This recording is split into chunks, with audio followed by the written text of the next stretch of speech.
We'll start again. We'll start again. Morning, everybody. It's Stephen Lord from Sisters-Camp Sherman Fire. Morning, everyone. I'm Moriarty, Deschutes County Forester. Jeff Fuller, Sisters Fire. Monty Damarel, Newberry Regional Partnership. Jeffrey Holmes, you Chris, Community Wildfire Protection. Hi, Lauren Street. I'm with Deschutes County as our natural resource specialist. And just a quick housekeeping thing. If you do go in and out of this door, please prop it back open. It locks if it gets closed and people can't come in. So just make sure and prop it open if you do exit out. Thank you. Hi, my name is Robin Church. I serve as Firewise Coordinator for my own community of Three Pines. I'm also the Emergency Preparedness Lead for the Summit West Neighborhood District, which was one of the 13 districts in Bend. I also am the emergency, I said that right. I'm sorry, so it's an early morning. And then what else do I do? Oh, I'm Coalition, so Secretary of the Project Wildfire Neighborhood Coalition. Thanks. I'm Lon Leneve. I'm with Aubrey Butte, Firewise Committee. I also co-chair the Project Wildfire Neighborhood Coalition. Good morning, I'm Craig Lutz with Tamarack Wildfire Consulting. Kyle Collins, Deschutes County Planning. Greg Bryant, Deschutes Woods. Ben Whalen, Oregon Department of Forestry. Ben Duda, Deschutes County Emergency Management. Jackie Nursey, Pacific Power. Robert Whitney, UGHOA. Good morning, Patty Jones Lobo, Southern River Owners Association. Good morning. Dean Richardson, Upper Deschutes River Commuter. Kelly Moriarty with the Deschutes Soil Water Conservation District. Christina Meyer, Tollgate Neighborhood of the Sisters. Bill Booth with Sun River Fire.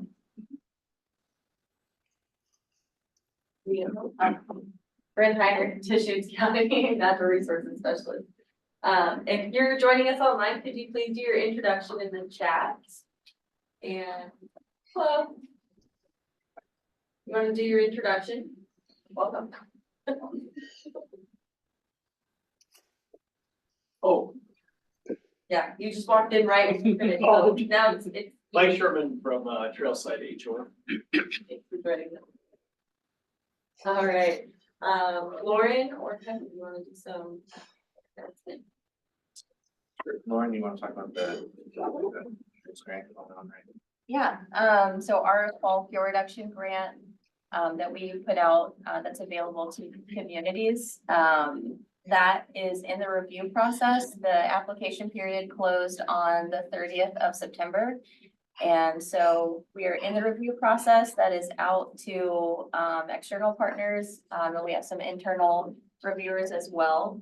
And we should be getting those back today. The next step on that is to make some edits on our list and then send it out to be approved by the county commissioners. So folks should know about awards most likely the first week of November. And just another news, we were awarded the Community Wildfire Defense Grant down in South County. That was a huge step. So we got $3.4 million to do work down there. We're kind of going through the process of turning in forms right now. That grant is slated to be executed probably January-ish. With the shutdown, it might be a little bit delayed. So just we'll keep folks posted, but yeah, excited to receive that grant. So that's all I got. Great.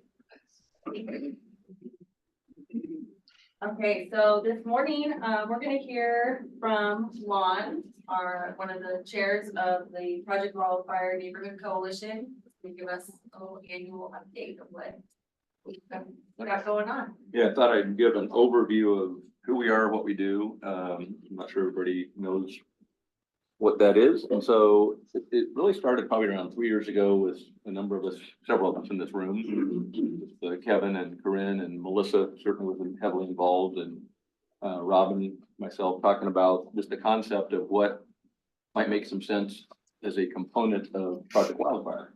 So the vision became to create a sort of an action-oriented subcommittee of Project Wildfire. It was kind of the feet on the street, if you will. And we would be focused on finding communities in Deschutes County that were interested in either becoming Firewise or expanding their Firewise capabilities. And then this group would, through expertise and education and best practices, would help those communities do it quicker than they would be able to do it themselves otherwise. And so, we didn't want communities to have to recreate the wheel, like I think some of us in this room did when we started it. And so, again, it's the boots on the ground support group that will engage these communities, help them rapidly expand their adoption of Firewise, and get more of us involved and really spread it across the county as quickly as we can. That was the vision. The mission is that we support the Project Wildfire mission, which is to prevent deaths, injuries, property loss, and environmental damage resulting from wildfire in Deschutes County. That's the Project Wildfire mission.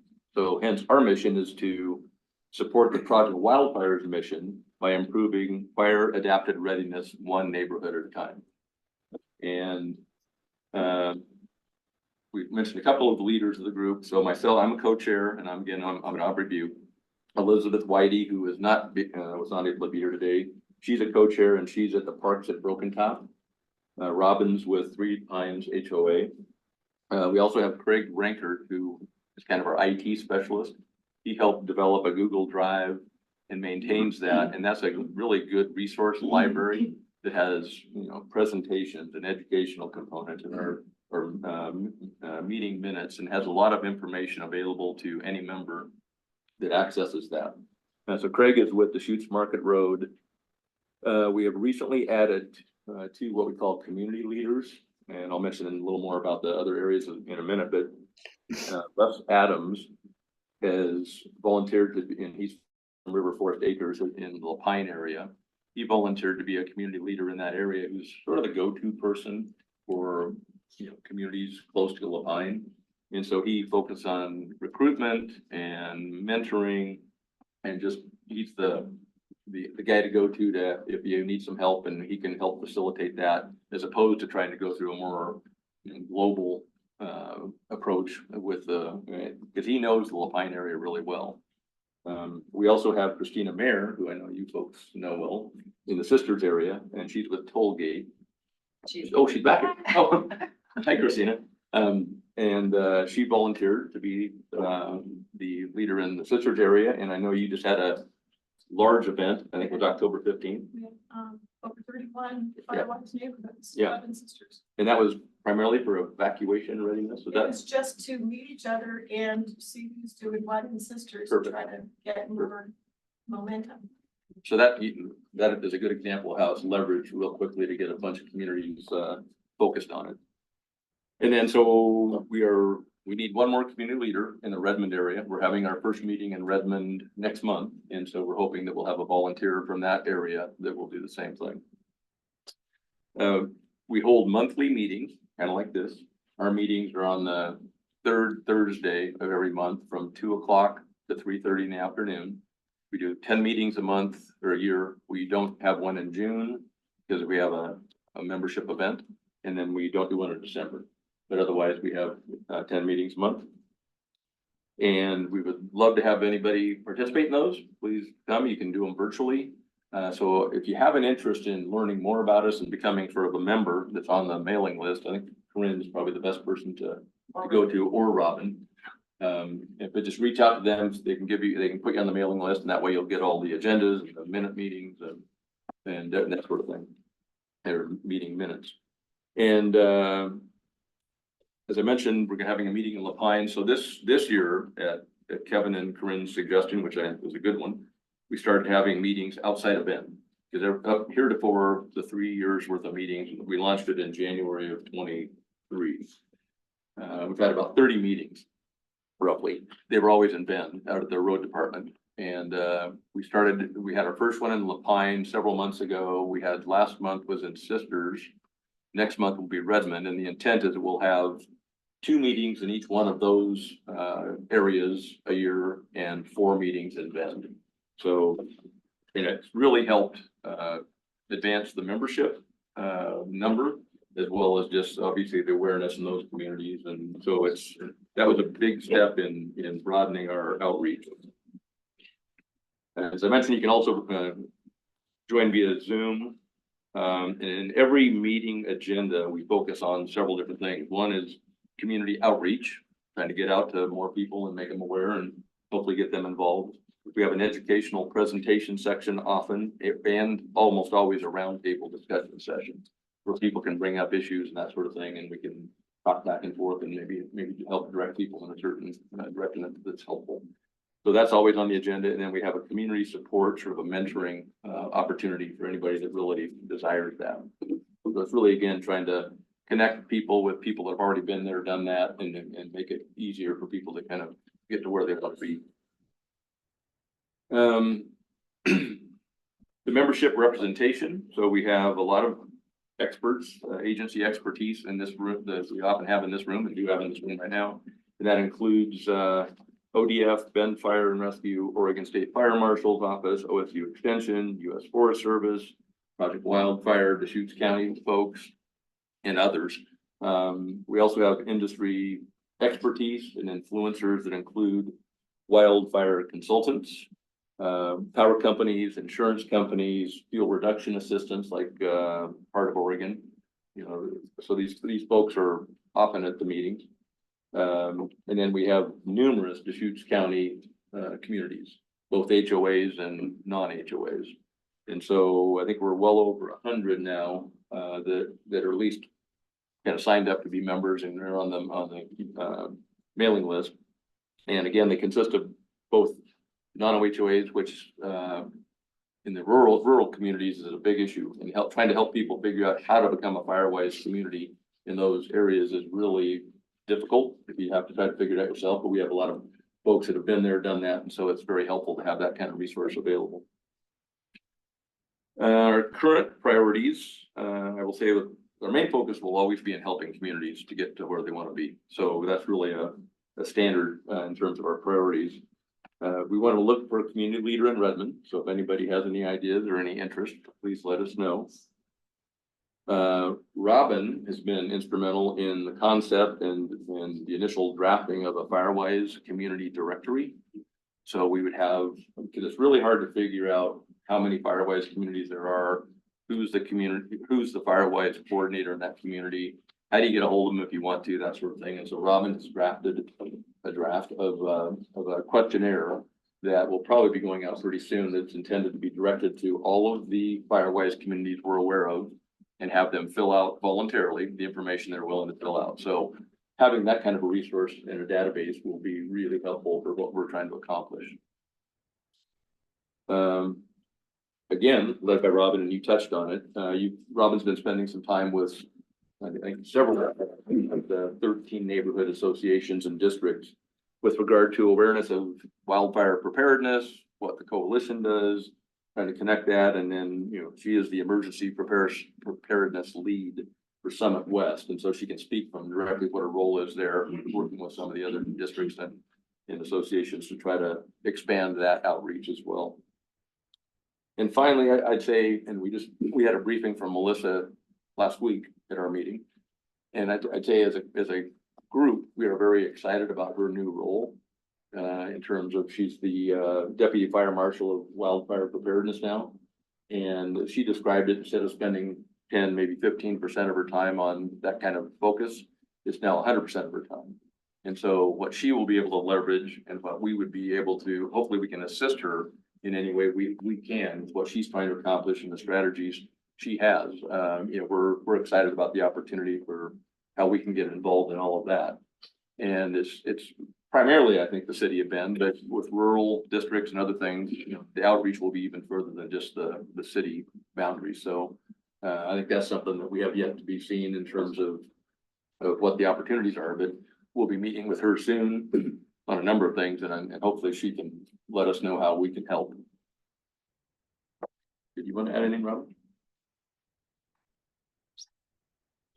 So that's kind of what we do and why we do it, and be happy to answer any questions people have. And certainly, again, would encourage people to join us and at least understand, more specifically what we do.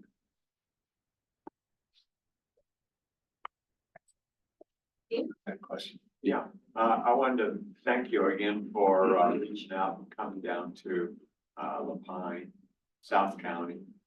And I think that's a good idea because we're pretty spread out in Central Oregon. And then, when I heard that Melissa was getting this new position where she could focus like you were describing, I was thinking last month we had a presentation from Fire Marin.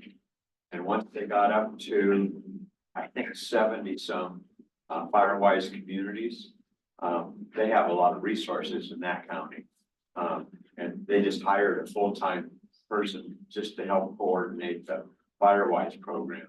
But Melissa, along with ODF, should really be able to help, I think. Yeah, I think it's a great position to have. Thank you, Dean. And again, that was Corinne and Kevin's idea to keep branching out and it's proven to be very helpful. Yeah, we have a tentative schedule for next year. Yeah. You know, as Lon said, we're gonna meet in Sisters twice, Redmond twice and Lapine twice. Lapine will not be in the winter. No, yeah, we've been strategic about when we place those, so that the drive wasn't too bad. Any other questions for Lon?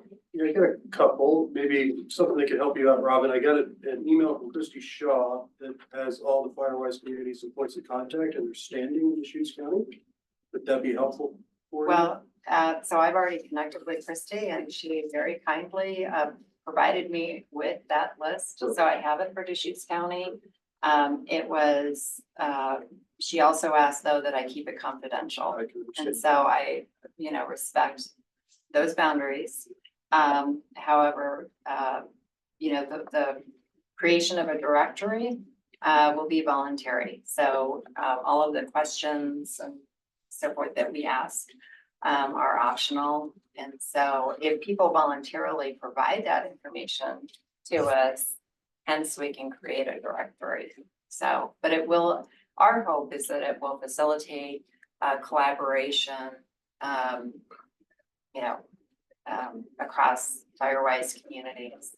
And we will be asking communities to identify the adjacent neighborhoods or public lands to their community, northwest, southeast, to give us an idea of perhaps maybe what communities we started to focus in and zoom in on.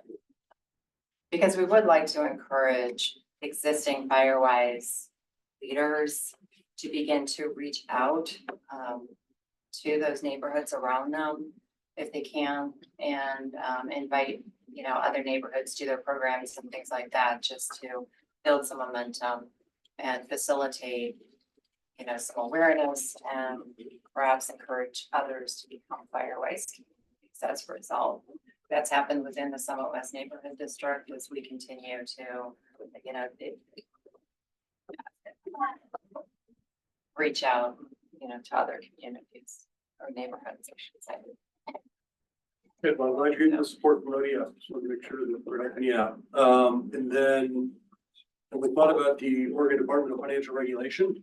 I know that they tend to help landowners that are struggling with insurance, kind of help them through that process. That may be a good agency to reach out to. We could have some good intel for certain homeowners out there, so. That's good, we can do that. Thank you. Yep. And then the other topic of interest for us, and we'll be getting together with a group of like-minded individuals, is to help. We're aware, the city of Sisters is putting together its adopted code, and on the vegetation side, but also working on the building side. We know that Deschutes Planning is taking a look at fire standards as well for the county. We've asked that the city of Bend also do a comprehensive review of codes, and so a group of us, hope to get together and pull the pieces. We know of counties who have adopted code. We know of cities who have adopted code. And we'd like to consolidate that information as well and basically serve it up to the county, to the city of Bend. City of Sisters is already far ahead and leading the way on all of this, which is great, but you know, maybe Lapine would be interested as well. But just to get some things built into the code, I think that's probably the next step as to where we would like to focus on efforts, and the neighborhood coalition can, you know, put its weight, you know, behind some of that with the support of agency representatives, industry representatives, folks such as yourselves. So that'd be helpful if you all support that. There were a lot of reactions to that,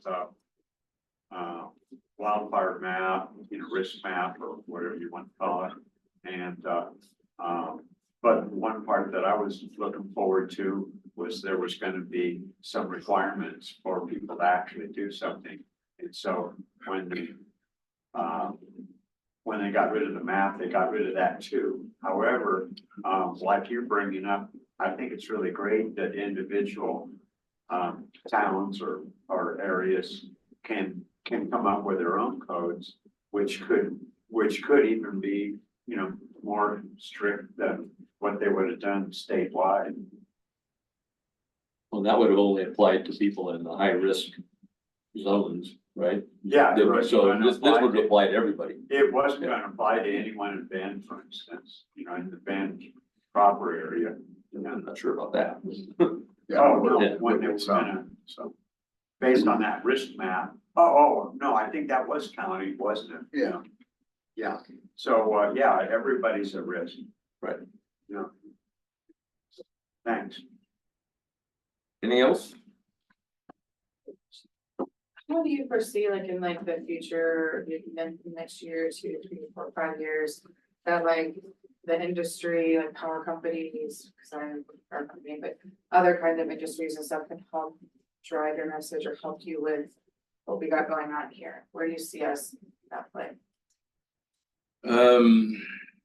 Good question. I think, just time will help because, you know, like I say, we have insurance people that we're involved with. We've had the power folks. I think as the awareness of fire risk continues to grow rapidly, which it is, we're hopeful that those people would want to become even more involved.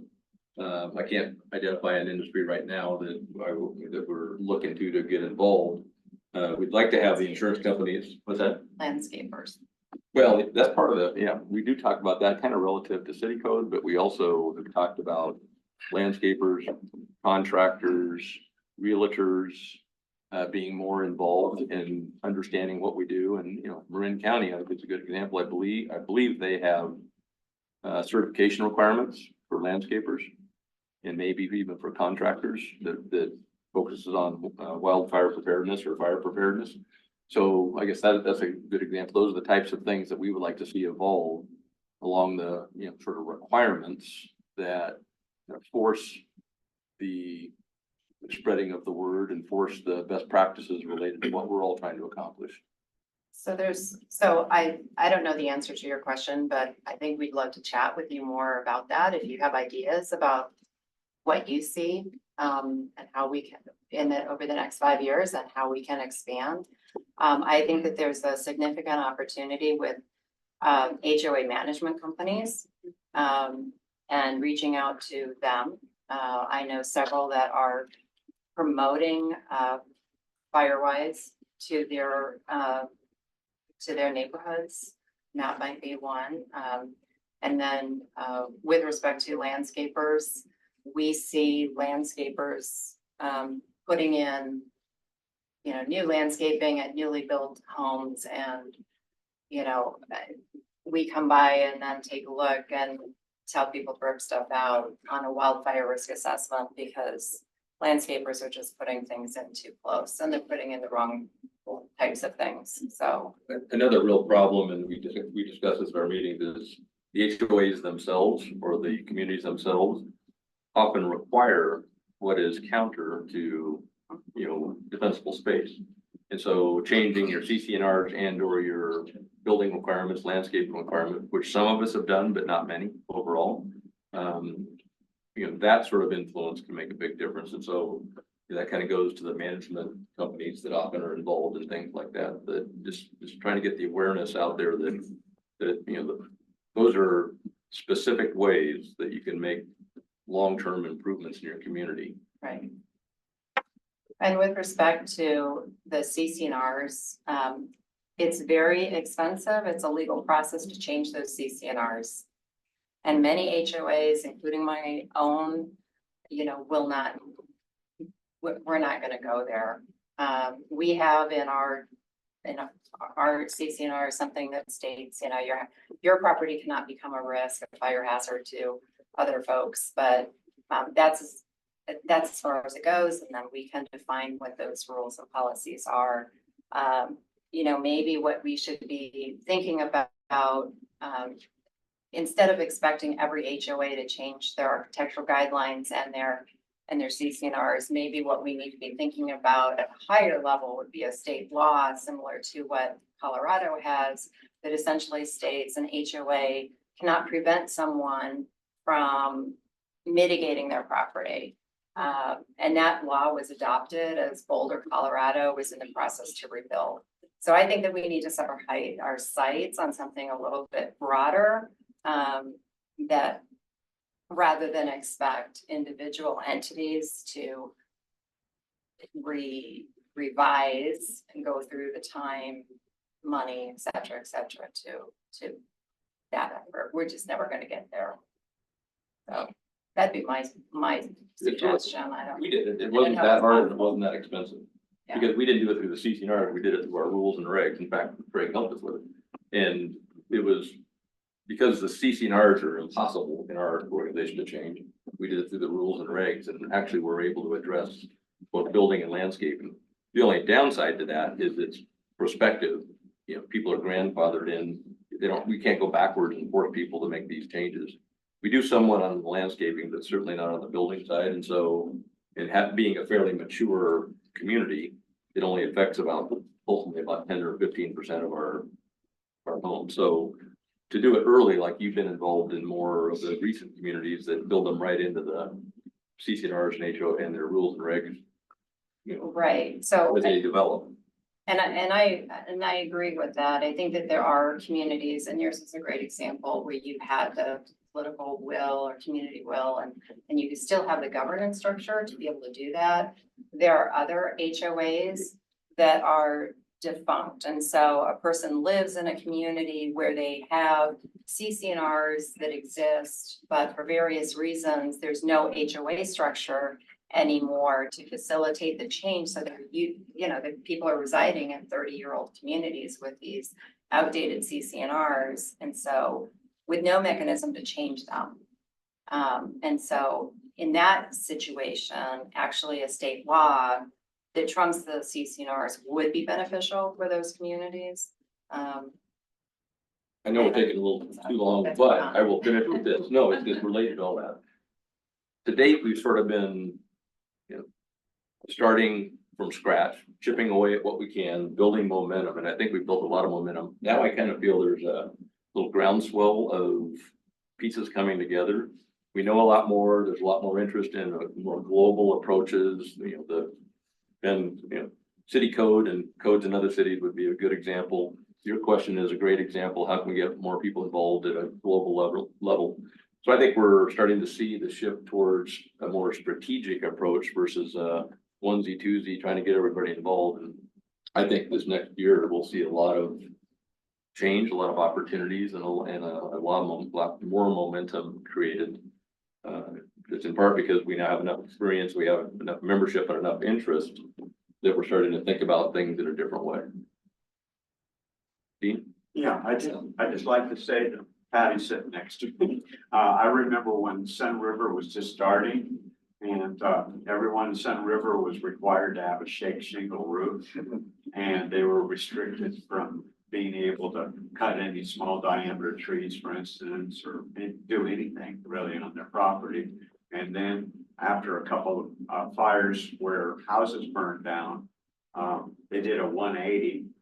And so it might be kind of interesting to find out how they did, because I'm sure they have a very vigorous homeowners association and CCRs or whatever, yeah. So might be kind of interesting to find out how Sun River did it. Hate to put you on the spot. Rules are right.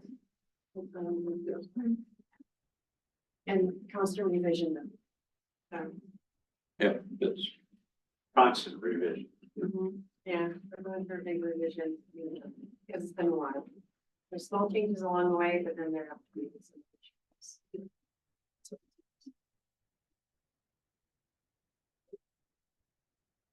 Right, we got maybe time for one more question, and then we gotta move on. I just have let's come back to your question. One, do you have like a fund that industries, these private industries have donations that they can give and stuff like that we can give towards this kind of organization that allows you guys to be able to take that and maybe fund the change in CCNRs or fund the change in other things and projects that maybe you didn't have the ability to do before.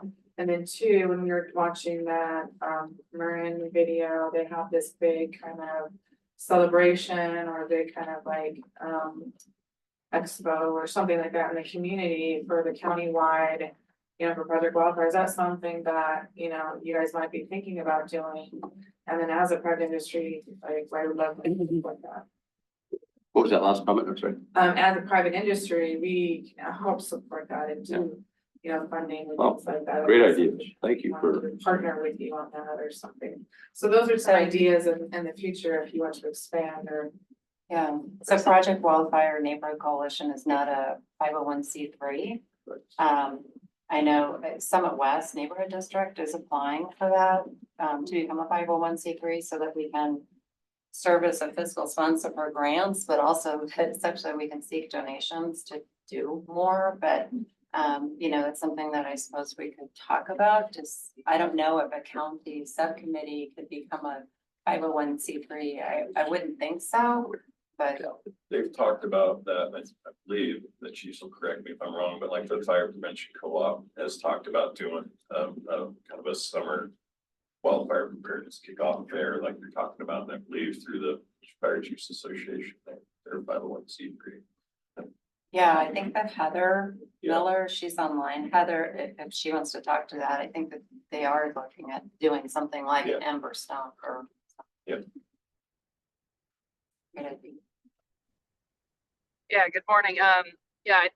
As the co-op, I know we've talked about, what do we do in the future as far as the wildfire preparedness fairs that we've been supporting the last couple of years. And one of the thoughts was, do we, for Deschutes County, go to one large event that would be something like the Ember Stomp, or do we keep it in community? So that's still a conversation that we're having as a committee.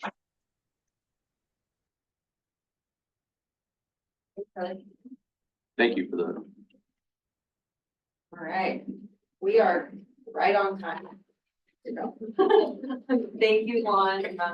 The Project Wildfire Neighborhood Coalition is doing a lot of good things and it's grown quite a bit over the last couple of years. So thank you both for being here, being able to speak to that. You're welcome. Okay, so we have Jeff Fuller and Stephen Ward here from Sisters-Camp Sherman Fire Department, and they're going to talk to us a little bit about the flat fire and response, and they have a cool video to show us. So you two are ready. Yes, I think I'll start off a little bit. Sisters Fire is pretty fortunate. We have a fire corps organization within ours, and they do a lot of wildland home assessments for us. And that's a group of volunteers that have done that. And Stephen and I, we've been working on different opportunities to help them. So we're getting ready to put a video together on wildland home assessments, and some that we could show during our presentations when we're out doing education and put it on our website. And the City of Sisters was gracious to give us a grant to help us fund that video. So we were just getting ready to start doing that video. We have a talented video person in our fire district. His name's Toby Weiss. He's actually in the White's Canyon Firewise group there. So Stephen is actually getting ready to go meet with him on Friday, August 22nd, which happens to be the day of flat fire starting. And so Toby ended up getting evacuated. And so that video conference didn't start. But with that fire happening, it allowed us to kind of pivot a little bit on what that video was gonna be. And so we took that opportunity and attached that to the flat fire. And created a video talking about defensible space, talking about wildland home assessments, and talking a little bit about lessons learned from the flat fire. And then when we're done showing it, Steve and I will talk a little bit, because we have some pretty interesting perspectives on this. You know, we've been preaching defensible space for 2-3 years in our positions at the department. We both spent 5 days straight on an engine working that fire. And we got to see the other end of preaching that defensible space. You know, homes that were treated and had the parameters in place, we saw less intensity with those, and it was easier for our firefighters to protect those homes and keep them. Homes that didn't have that work done, it was more intense. You know, one night we did a ton of work on a house and then ended up still getting burned over twice with 2 different flame fronts on a house, and then taking out the driveway, and we had to stay there for about 4 hours because we couldn't get out for a while. But because of the work that we were able to do ahead of that fire, that defensible space, a little bit of work that they had done before we got there, we were safe in that environment, saving that house, and letting the fire burn around us. So anyway, we'll talk a little bit more after the video. It's about 9 minutes. I think it turned out really well. But, yeah.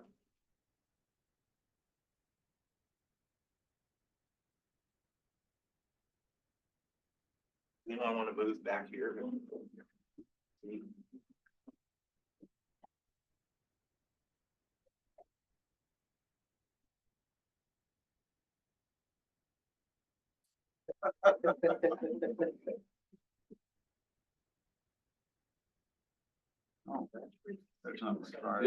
Yeah, right, space.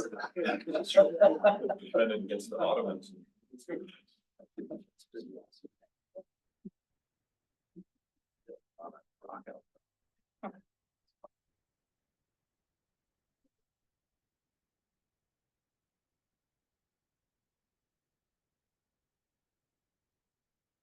Can you see it on Zoom or was, I can see it on. okay, it's working on Zoom? It was, now It I was, see. now it's not? Now it's not. Now it's there.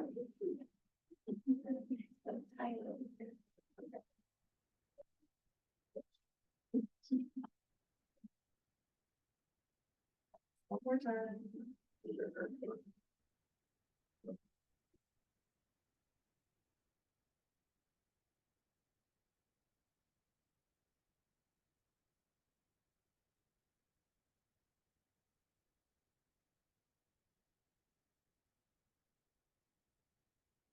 Sorry, technical difficulties. Robin, if I send it to you, can you try sharing it? Don't know why. Sure. I can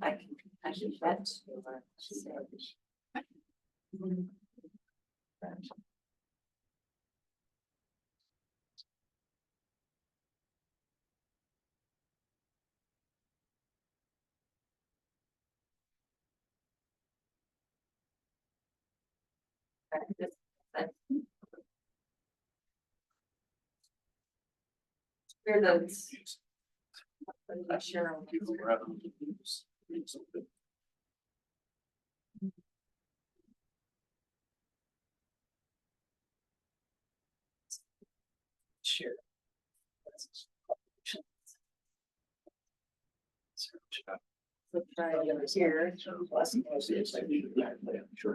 We've had more useful ones.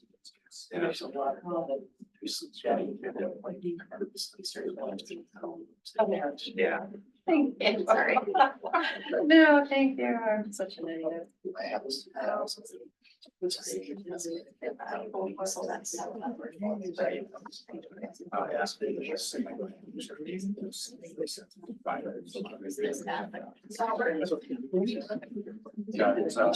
think I got it. Oh, yeah, you got it. Thank you. All right, we got it.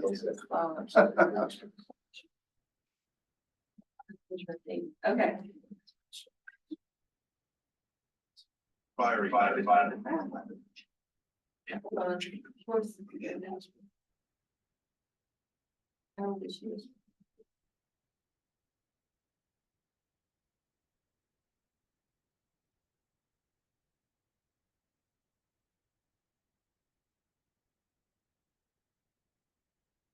They come up for you. Yeah, it's a. Okay, can you try sharing it? I don't know what is going on with the sound right now. Oh. So you're sharing, so I can't share. Yeah, I just saw. Oh. Okay, wait, so.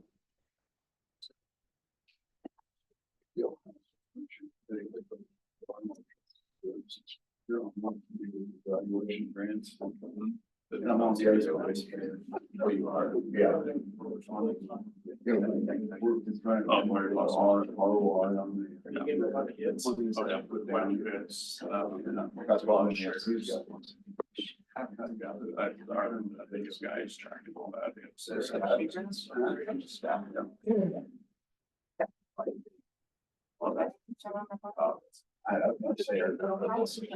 always hard.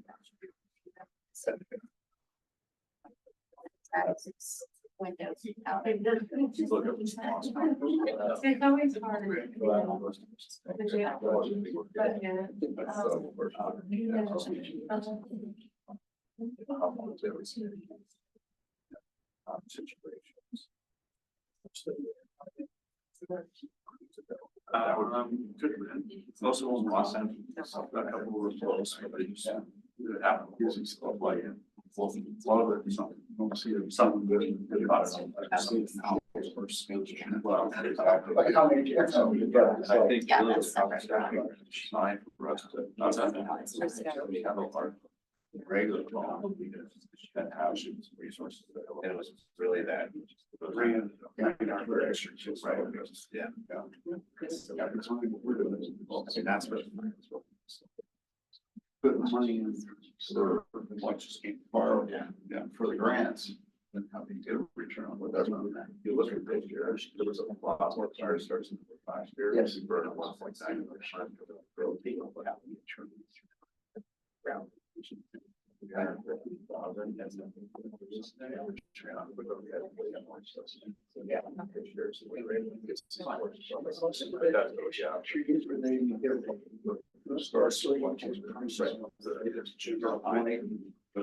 Was saying. What do you want to do?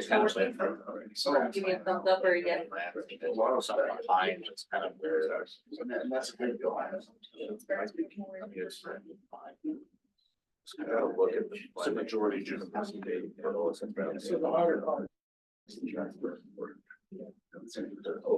There's some pines out on the Overdale side.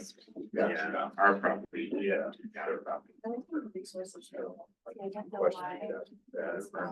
Yeah. It's not letting us get from this computer. Yeah. Yeah, which is, Yeah. I mean, those really are best friend program. We're gonna start getting the ROI. That is. I think you need to respond. Once you get that wind going, it's pretty hard to stop.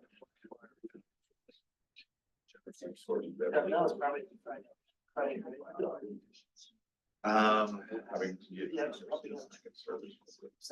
Quicker. I don't know what day it actually occurred. It was on Friday. It was like, yeah, so that was. But only that is like that. Yeah, And that's. it's like the boundary increased, but the majority of it. They'll say it. Yeah, because the wind on Friday was Seven structures in the really fire. intense. Yeah.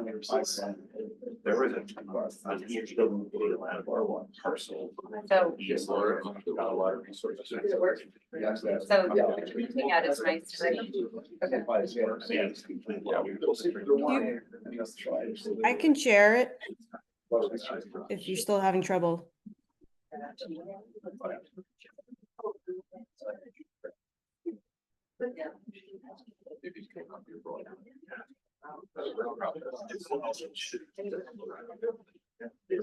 So we're saying, you want me to the volume?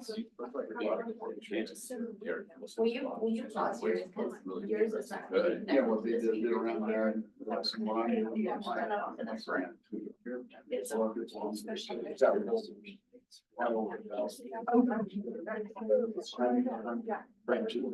Haven't seen it. Oh, yeah. Just let alone, they're just.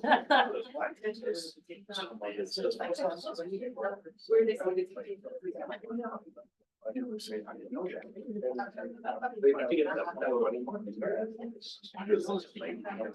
Because mine is so bad. Can you see the video online? Yes. It's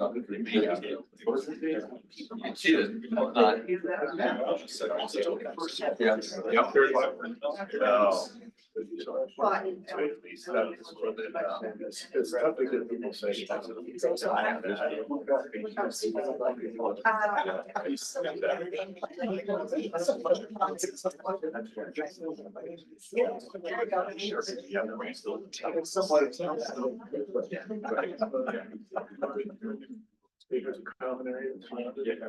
All right, maybe. Try. Corinne, has the box been clicked to share audio when starting the screen share?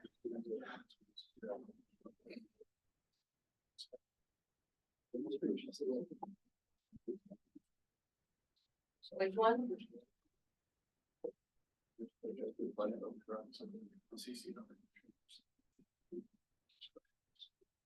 Of August, the flat fire ignited near Lake Billy Chinook in Jefferson County.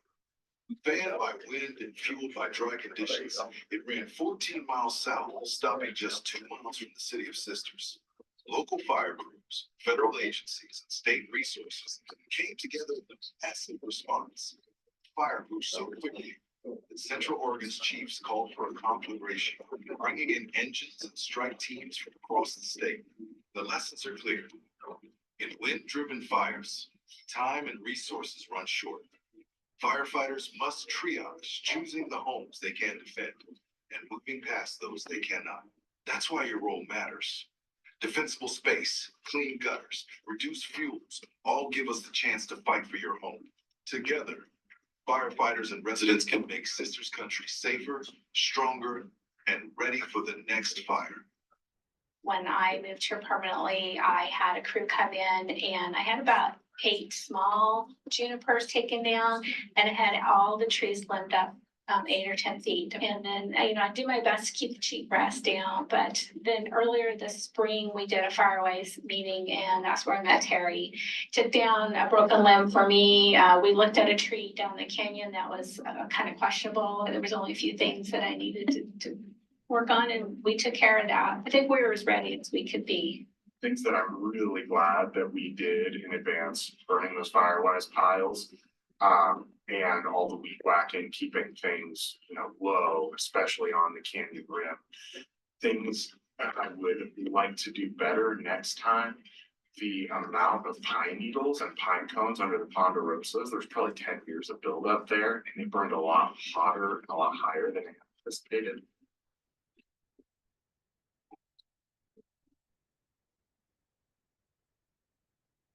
Recently, our firefighters were deployed in the flat fire in the Sisters-Camp Sherman Fire District. They were deployed to homes in front of the flame fronts and the ember showers that were coming out of the fire. These ember showers were wind driven. They were hitting the homes. Our firefighters were doing the prep work prior to that coming. They were out there removing what we call seasonal defensible space. And that seasonal defensible space are the items that are movable. They're the patio furniture that has cushions on them that are barbecues, there's barbecue covers, the decorative wood, the wood pile that was left on the deck from the winter that's still sitting there. Our crews are taking the time to remove those seasonal ignitions away from the home to let the house withstand an ember shower on its own with little impact from firefighters if possible.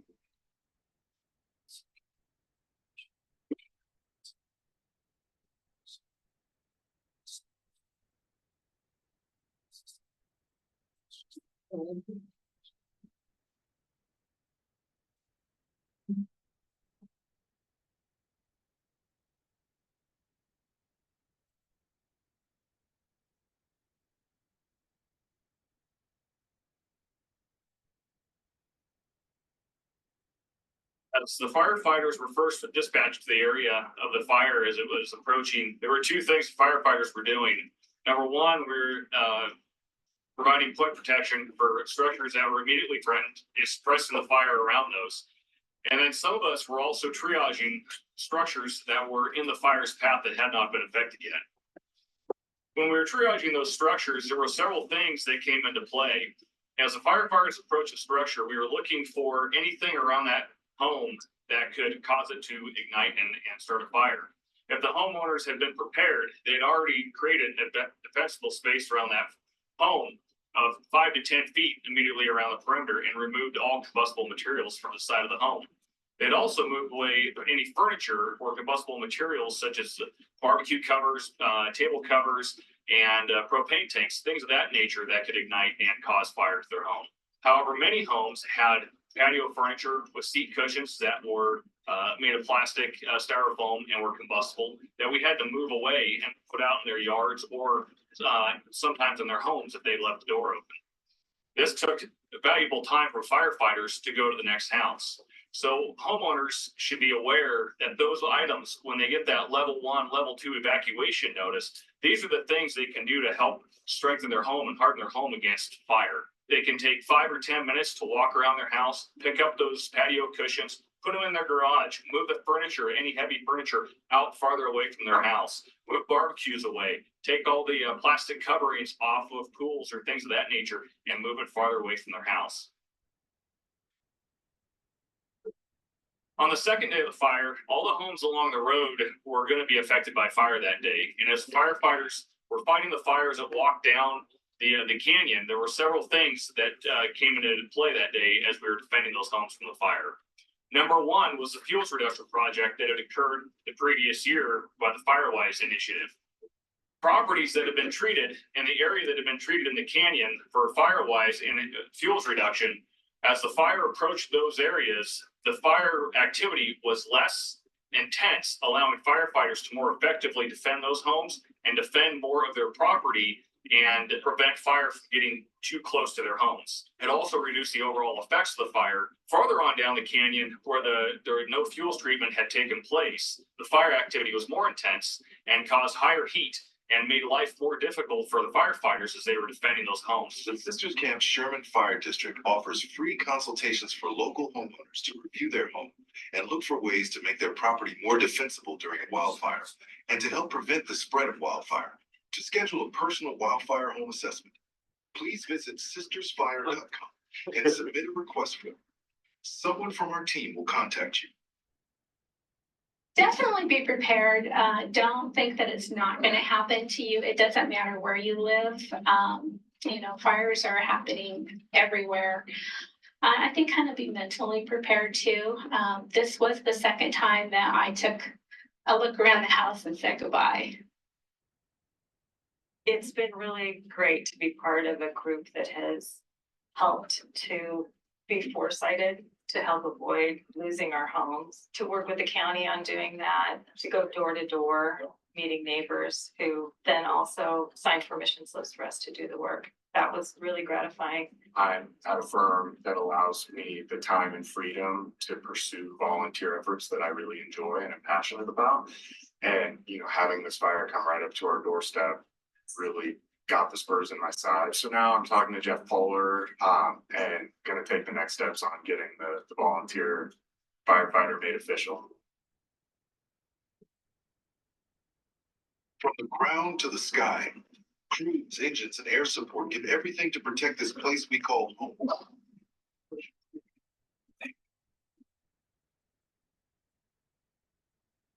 Every ember, every drop, every stand on the fire line is a fight for our community, but we can't do it alone. Help us. Help you make your home defendable. Schedule your free wildfire home assessment today. Together, we can keep Sisters Country standing strong.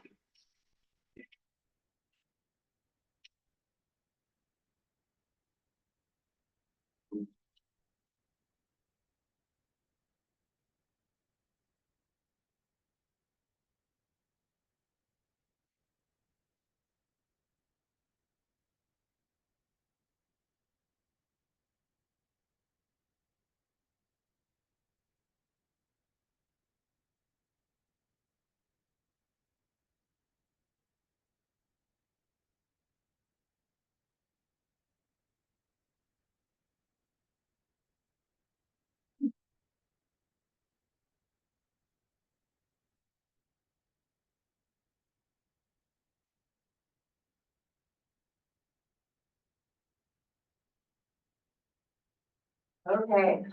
Thank you for hanging in there. Well done, by the way. I'd like to start off by saying this fire was successful because of a lot of people that are in this room. Flat fire ignited near Lake Billy Chinook. There's a few people in this room that made this fire become successful for us. Both Ben's sitting over there, ODF, emergency management. A lot of people don't know Ben Duda, our emergency coordinator. His first day on the job was August 22nd. But we were fortunate that Ben has been a volunteer firefighter for Sisters Fire for a long time, and he knows that area, and he knows how that area burns and what needs to happen. So we're very fortunate to have Ben in that role, even though fire is not his issue. Like he knows how to handle fires. Even on day one, it went really well. And then having ODF there, Bill Moose is in the back. Bill was the county fire chief for the week, right? And I think we had to talk to you to make sure that conflagration got enacted through the governor, and doing that early enough to make it happen. So, but there was a lot of things that went right on this fire. One, there wasn't any other fires going on. This was the one big fire going on. So the resources were available to come. As it talks, when the chiefs got together, they were talking ahead of time. We were looking at the weather. We were looking at the conditions where this fire was going to go. And we knew the fire was heading towards Sisters. And, we've seen that fire before. It's burned in that same landscape before. So we know where it's going to go. So that call was made. And if you were in town, you saw agencies from all over the state in Sisters. There was 15 strike teams, task forces from the state that responded to Sisters at our call to come help us. And in each task force, there's 5 engines. And on each 5 engines, there's 3 to 4 firefighters. And then there's a leader for each one of those groups too. So for them to come immediately, I think the first ones started arriving literally when we needed them on Friday night. They pulled into town and we immediately put them on houses, and they were immediately keeping fire off of homes on Mountain View Road and White's Canyon, because the fire had breached the canyon and it was being wind driven up through that canyon. And that went all night. There's one video in there when we talk about embers, right? You see that the embers coming out of the canyon. That was at 1:30 in the morning. That was fire behavior at 1:30 in the morning, right below a house. And luckily we had the engines there to do point protection. And literally our engines were leapfrogging. They would go from home to home as the fire went by. Our goal was just to keep the fire off the homes and let it go, because there's no way we're going to put it out. So a lot of things went right. We had resources coming in. We have a fantastic relationship between the federal agencies, the state agencies, and the local fire districts. They train together. A lot of us can speak to this, but I've been in Central Oregon for about 35 years in the fire service. There's nothing like Central Oregon Fire Service, around the nation, around the state. You go to the other side of the valley, you don't see the coordination that you see here between our agencies. We say it all the time. It doesn't matter if it's a green truck, a red truck, a white truck. They all work together, and that showed during this fire. We documented 837 homes actually had fire come up to the homes and pack those houses. We lost 5 out of that. So 5 is too many. Couple of them were before we could even get crews there. It just happened before we could even get crews there. So we see it as a success, even though 5 was too many on that. A little bit, you heard them talk about Firewise initiative. They did some pile burning in that canyon. They did some thinning 2 years ago. We hadn't been able to burn those piles yet. They got burned with that, but removing that standing fuel though and getting it away allowed the fire, when it hit those trees and when it hit those thinned areas, the fire dropped to the ground. And when the fire drops to the ground, that's when our firefighters can be most successful. when the fire's in the canopy of those trees rolling through the top, we typically gotta leave. You know, we can't stay there for that. That becomes an air show. And then we hope that homes that have been treated stand on their own and hope that they're there when they come back. And that's the importance of why we preach 0 to 5 feet, right? 0 to 5 feet is the most important part. And we saw that, Steve and I, on those homes, you know.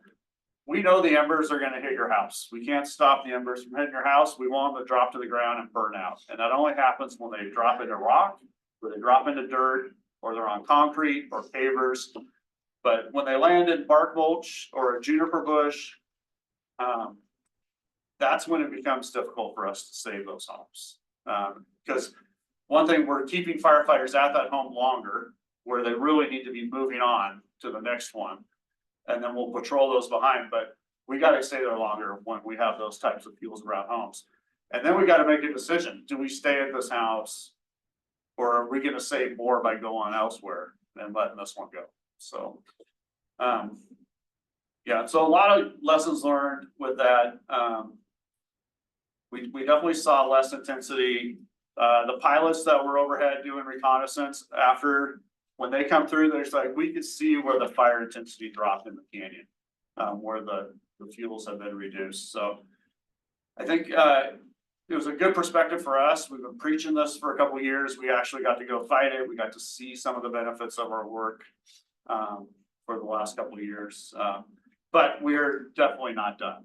And the thing about fuels is the growth. And so now we're in that next phase right now. We just held a meeting last Saturday with the White's Canyon community. Ben and Ben were there. We had Craig, I don't know if you were there or not, but we were meeting with them, making sure we follow up on their needs after the fire, their recovery.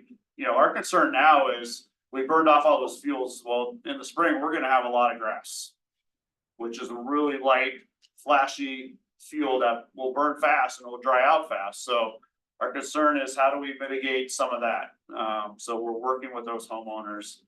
We have a lot of trees, hazard trees that got burned, and some of them are, potentially are gonna fall. Some of them need to be felled. Some of them will be fine. So working with ODF potentially in the spring, when they're training their sawyers, we may be able to eliminate some of those trees at the same time. And then work with our Firewise initiatives to get dumpsters in there and remove some of those brush. So we've been checking in with it, and I probably spoke a lot for Steven here, but I'll let him speak a little bit. Because the work that Steven has done for the last 2 years for Sisters is phenomenal. When he came in, Steven is a grant funded position through the state. That's how he came to us. Our goal is now that it's a permanent position. You know, we see the value in it. He is our liaison to the Firewise communities. He's our liaison to the federal. And he's become an insurance, not expert, but he's definitely got a lot of insight on insurance. And he works with our homeowners when we get calls every day that we get canceled insurance. We lost our insurance. How can you help us? With that. So I'll let Steven speak. I know Ben could probably speak a few words, as would Kevin with the Firewise initiative. Yeah, so everybody here could probably take this video and share it with your neighborhoods, share it with your HOAs. I think a period management, who I've been working with, doing educational seminars to broaden that outreach for changing how neighborhoods have their CCNRs and ARC committee rules. So this was just, I wouldn't call it a blessing that this fire happened, but what we learned, the whole idea behind doing these videos was to do a wildfire home assessment. So people saw 8 minutes of what we all need to be doing. And when we had this fire, what we learned going to the homes is that, a lot of things went right, and there's also a lot of luck. So the fire had a couple heads. We thought it was going to, surround White's Canyon based on the way it was moving kind of early on Friday. And there's a lot of homes there that have defensible space, but there's a lot of fuel. Just said, a lot of fuel burned, but there is a lot of fuel that's left up there, especially kind of Wilt Road, Stevens Canyon area. And again, we're gonna, in a few years, we're gonna have grasses growing that, when a fire comes through Geneva again, it's gonna go through that wind tunnel, push its way into Sisters even further. So we still have a lot of danger up there. So we took this opportunity to, obviously on Saturdays, to also let people know there's still a ton of stuff we need to do. And having Pete, the volunteer there who lives up in White's Canyon, speak about what we saw as firefighters going into people's defensible space.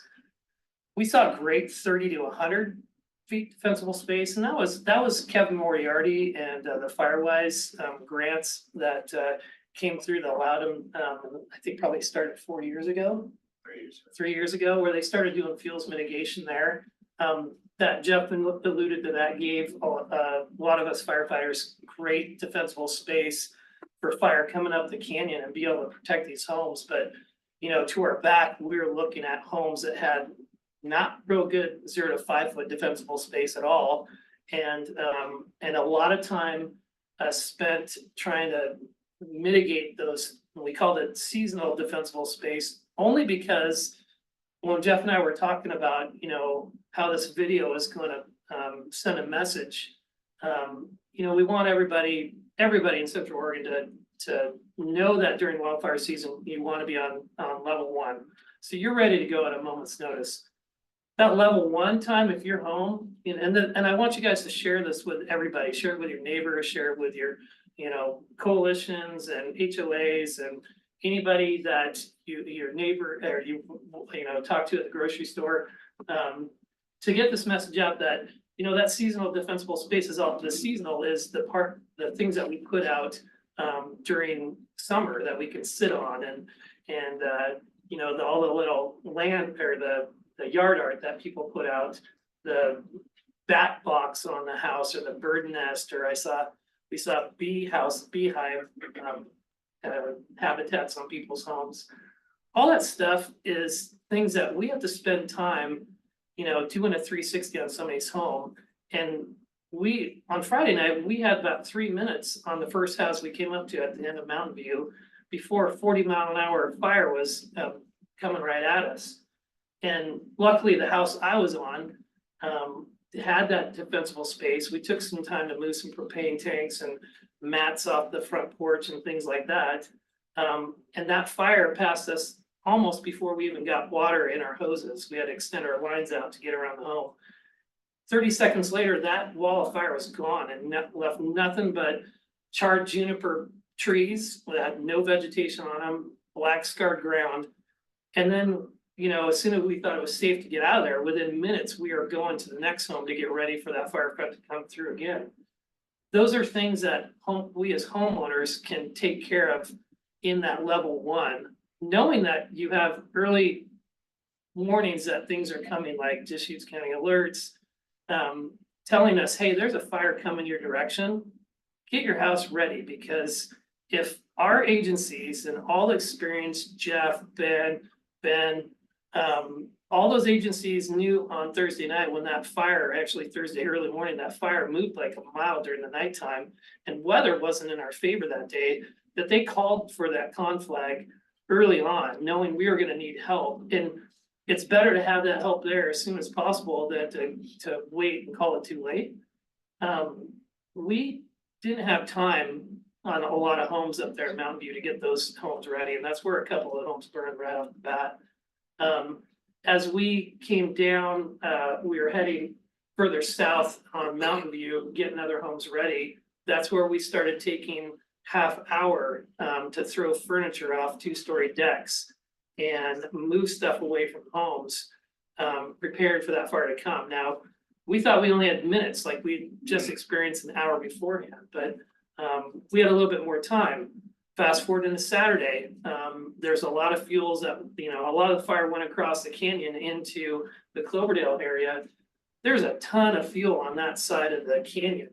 And it wasn't as wind driven, it was making its own wind, but it was a slow moving lots of fuel intensity fire that, you know, burned over us a couple times at that initial home. That third home we were on, that we were protecting from fire, not the ones that we went through on Saturday morning and kind of did a 360 around the home, and we were looking at these homes that, you know, we either say they're green, yellow, or red. You know, that was our defendability on those homes. You know, if we had to come back there to prevent the fire from, you know, any ignition on the homes.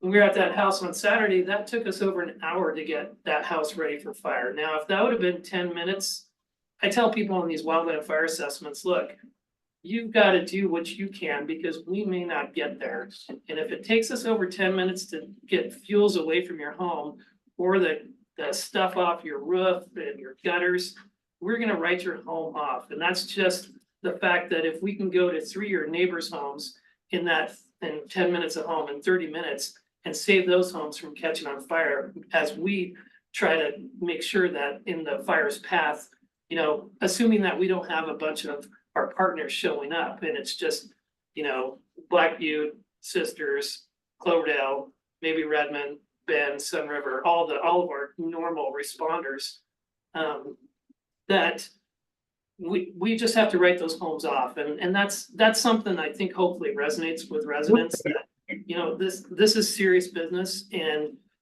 what I'm kind of telling them in certain words that you need to do more to get your home ready. So we've gone to, our messaging has been, this Mr. Nice Guy for a couple of years. And then finally, I'm just seeing all these homes that I've done wildland fire assessments on, nothing's being done. I drive by all these homes that I remember vividly, the people, the conversations, what they have in their yard. They don't do it. And I ask people in meetings when I'm spewing out my education, raise your hand if you had a fire assessment, raise your hand if I was there, raise your hand if you've done anything, and all the hands go down. And I'm like, why aren't you? This is the problem. And that's affecting our insurability. So it affects our sustainability, affects our insurability. And now we're in this hole that it's going to take a lot of effort, a lot of money. Hopefully partnership with IBHS turns out to be something of real value for us because, you know, long before, or when I first started, Roger Johnson was the chief fire department. He said, Stephen, I need you to get our community to be fire adapted. And the fire department plays such a little role in that. And I'm like, how am I going to get everybody to do this with me? And we're well past that point where, you know, we have to do something at the home level, at the personal property level.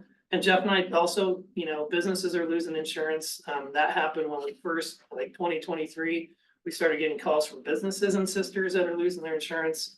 And we're only down to a couple homes or a couple of insurance agents left for home insurance. And so this message was very poignant for sisters, but it also is an effective message for everybody else here because the fire is going to come from who knows where. It's going to come from all around us. That's just where we live. And we need to, you know, looking at state legislation, you know, really talking to people who can help us make a difference because we need to spend our money on prevention so we don't have to pay the $29 million or whatever that fire costs. I heard 29. I'm not sure if that's true or not. You know, that's a lot of money we could have used in the prevention aspect so we don't have the fires. We don't have the conflagrations. And, you know, we also avoided our town burning down, which would cost a lot more money. So this is our opportunity as a group to really send out a message saying, we need to do something more. We don't have enough time to do it. And it affects our livability, affects people's ability to sell their home if they need to downsize. It's affecting a lot more than most people are thinking about. And so, you know, I think everybody can look at this video and, you know, we told the story 3 times in there and then Jeff and I just tell it again. And we want everybody to do that until it sinks in with people.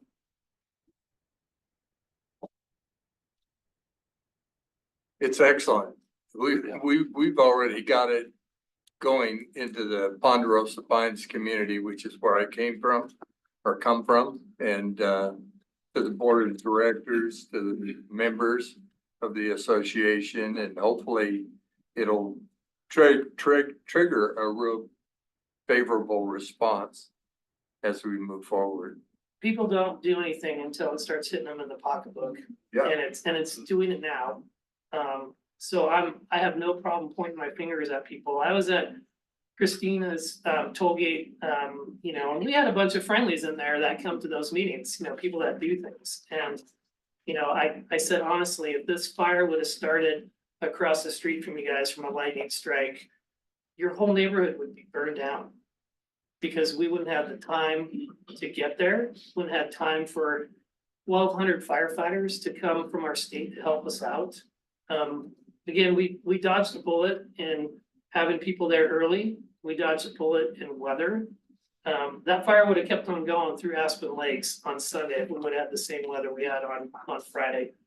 And it might have stopped at Highway 126 and all the farmland, but it also might have gone all the way to Evencrest, depending on the wind. So we lucked out, and we had some good firefighters working that, and good community support now that they see that we're doing. I definitely tell them, don't be complacent, and that same scenario is gonna shake down again when a fire comes up through Stevens Canyon at your neighborhood again. There's still work to be done. And that goes for everywhere in Sisters. So does anybody have any questions? Because I can probably make up a bunch of stuff to talk to you about. Go ahead. I got one question. How do you determine how, when you're going from house to house, how do you determine if you got 10 minutes or if you got an hour?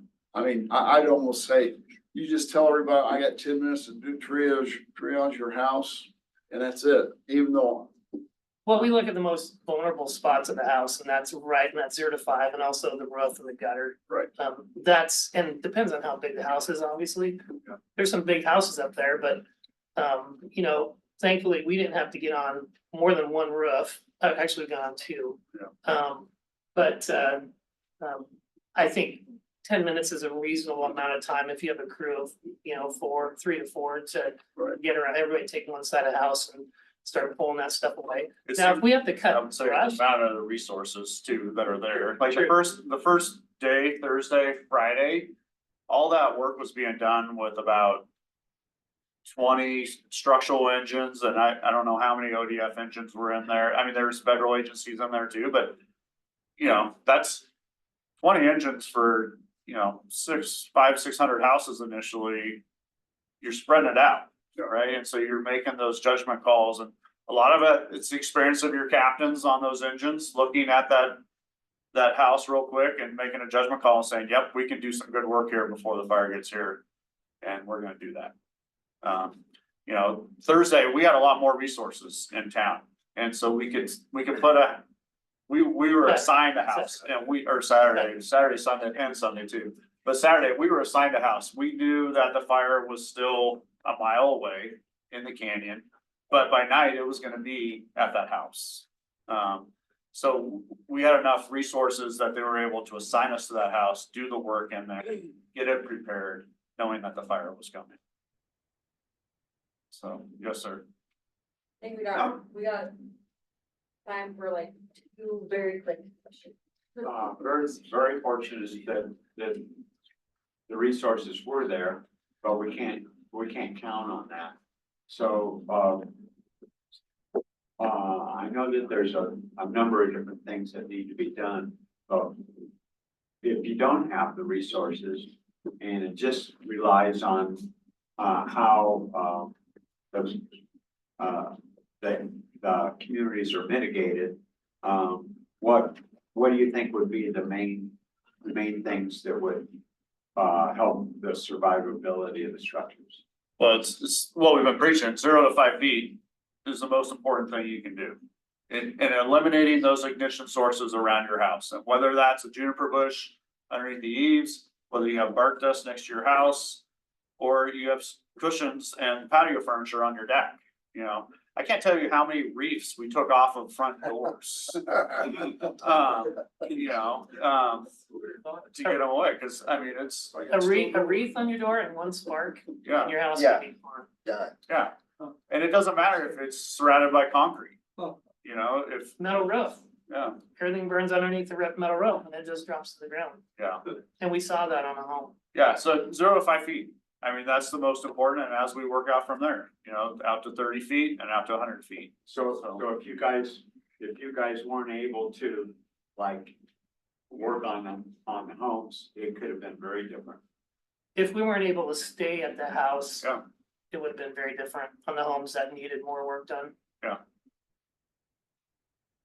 Our time is valuable, and so when the fire wasn't, when we were on Saturday, when we were looking at different homes on the canyon, they were fighting a fire just north of us, and we had time to go through these other homes and say, okay, is this house gonna be able to stand alone?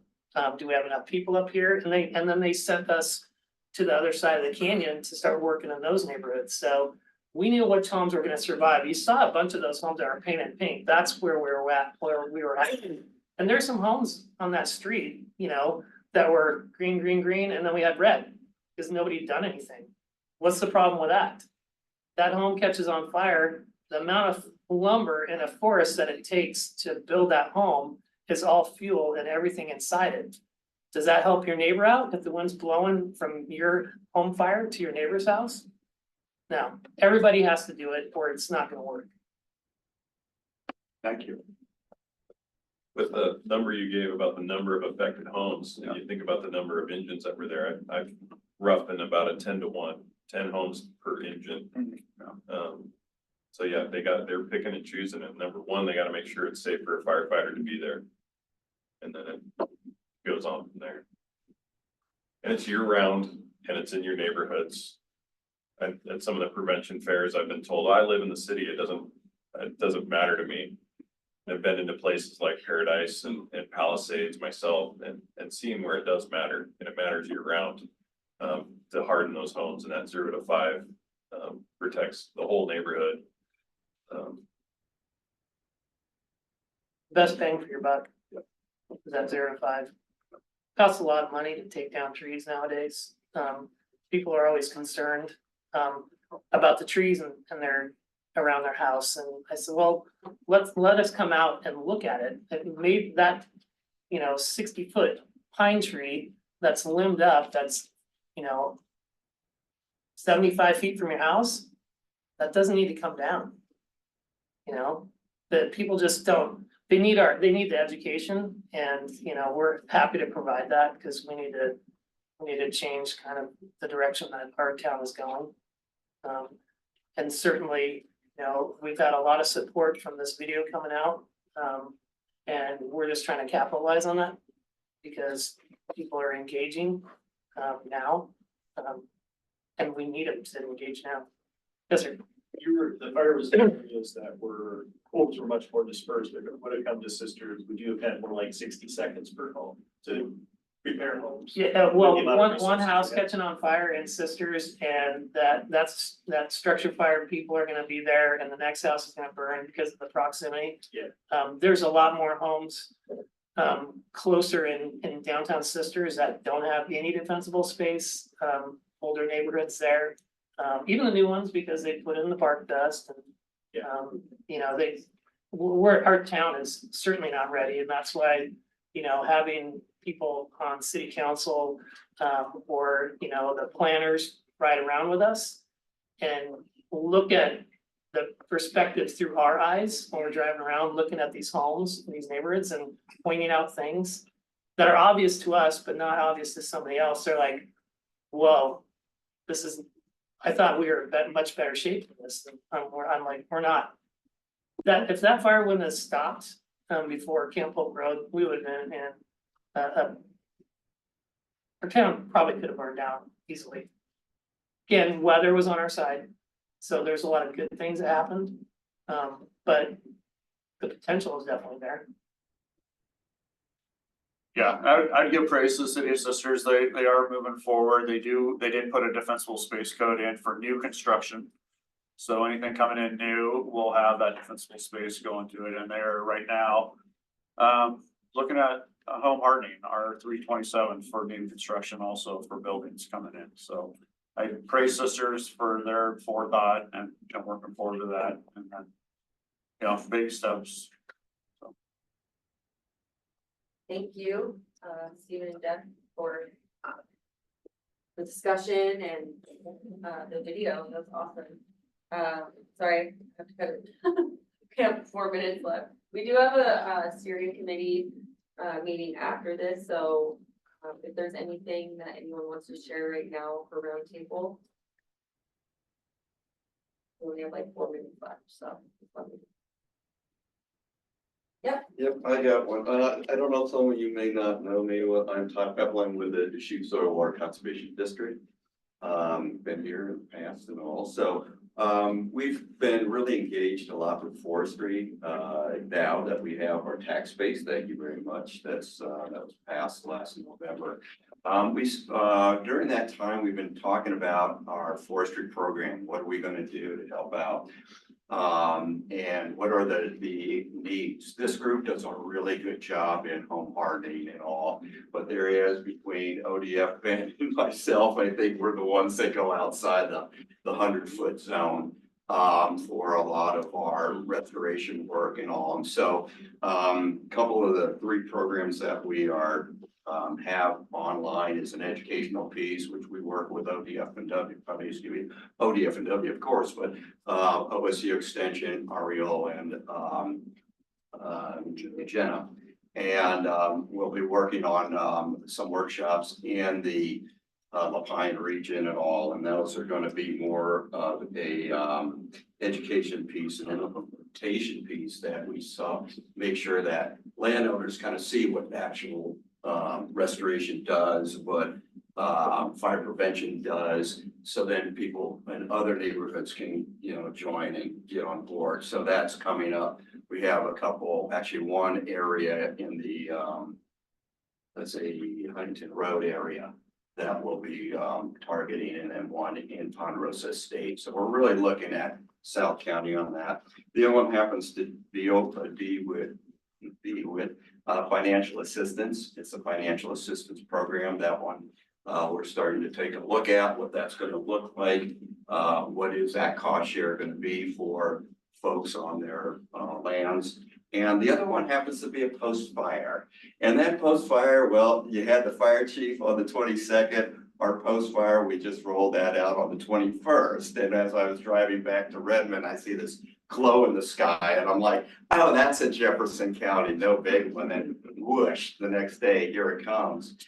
So we put that to theory, if you will. So it's like building the airplane while it's flying at 300,000 feet, So we did have a sign-up period for the quick responses, more on the lines of trying to get down the cheatgrass and herbicide for that, seeding, some immediate assistance. And we did have an open application period.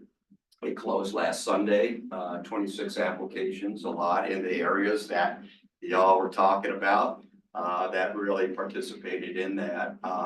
And so we also garnered up folks or partners that are in the financial assistance realm and technical assistance realm. Kevin sits on that, Ben from ODF, Natural Resources Conservation Service, Farm Services Agency, and ourselves. We have financial assistance, and a lot of the landowners that we talk about with post-fire, they're trying to figure out, where do I get the assistance? And that's where we saw the biggest needs, trying to get those folks together. So then when we talk to a landowner, we know where to point to and what's going to be the assistance. That has been kind of clunky in the past, at least from the landowners that I've talked to. I think with this group, it's become very much of a need. We put together a couple flyers, I actually have a couple with me, that shows what the agency does, what is the financial assistance, so do they do technical assistance, do they do both? And it's been very helpful for the landowners. So again, there's a lot of lessons learned in this process. Especially on post-fire. I've seen a lot of lessons learned, a lot of things that we can improve on. So hopefully we can move on and have a better program in the future, and hopefully no other fires that, you know, will be detrimental to folks. But if you have any other questions, please come up and talk to me. I'd be more than happy to share and talk sometime with you. Sorry for that. Thanks, Todd. I just had someone online that wanted to say something, Ariel. Yes, hi everyone. Ariel Cowan, Oregon State University Extension Regional Fire Specialist. I just wanted to share that in coordination with Oregon Department of Forestry and Oregon State Parks, there will be an air curtain incinerator demo at Lapine State Park, November 17th, from 12 to 2:30. And I think that's going to be a great opportunity to see how it operates, ask questions, have some conversations about how that's a viable option for some places, some agencies and organizations. And I will put a link in the chat for where you can register, and I'll try to upload the flyer there as well. So I'll also send the flyer to you, Corinne, if you could share it out next time you have your newsletter. Yep. Yeah, Thank you. thank you. I can share it out and send out the next email too. Thank you. The last one I got, it just came out, just opened up last week, SFG grants, so small forest landowner grants just went live for the state of Oregon. So that's a Oregon state grant, so it's not a federal grant. And so that would be, as a Firewise community, you can apply, be awarded that, and you can have ODF or the county of soil and water be your sponsor. So that's something that could be of help for folks. Yep. Okay. Sorry, I have to cut it. We're a few minutes past, so I'm sorry to keep you all here, but thank you so much to being here this morning for a really great meeting. Oh,